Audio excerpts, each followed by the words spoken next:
لا إله إلا الله محمد رسول الله لا إله إلا الله محمد رسول الله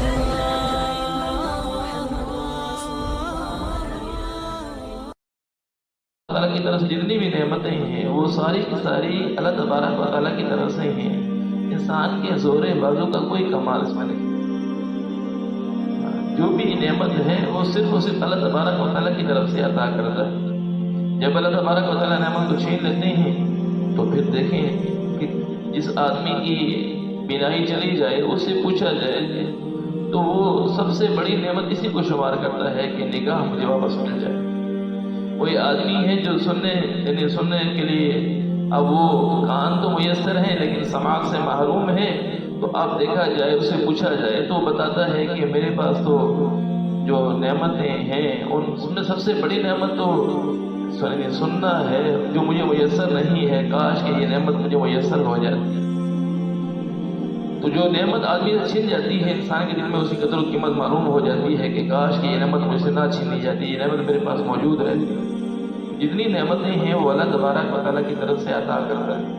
انسان ناقدری شروع کرتا ہے بعض دفعہ تو ناقدری کی وجہ سے ناشکری کی وجہ سے بھی اللہ تبارک و تعالیٰ نعمتوں کو چھین لیتے ہیں.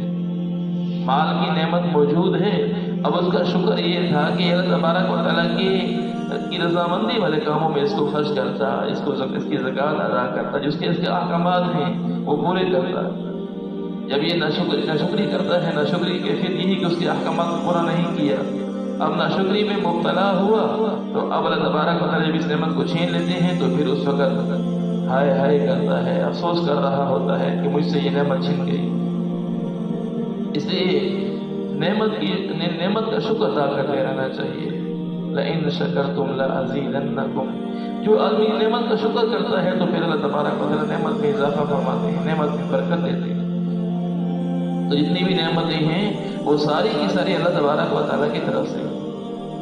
اسی طرح انسان اپنے جسم میں غور کرے، اپنے گھر والوں میں غور کرے. ماں باپ کی نعمت، بہن بھائیوں کی نعمت، رشتہ داروں کی نعمت، یہ بہت بڑی نعمت ہے اللہ تبارک و تعالیٰ کی. جب یہ نعمت چھین جاتی ہے تو پھر انسان کو قدر معلوم ہوتی ہے کہ کاش یہ نعمت میرے پاس میسر ہے.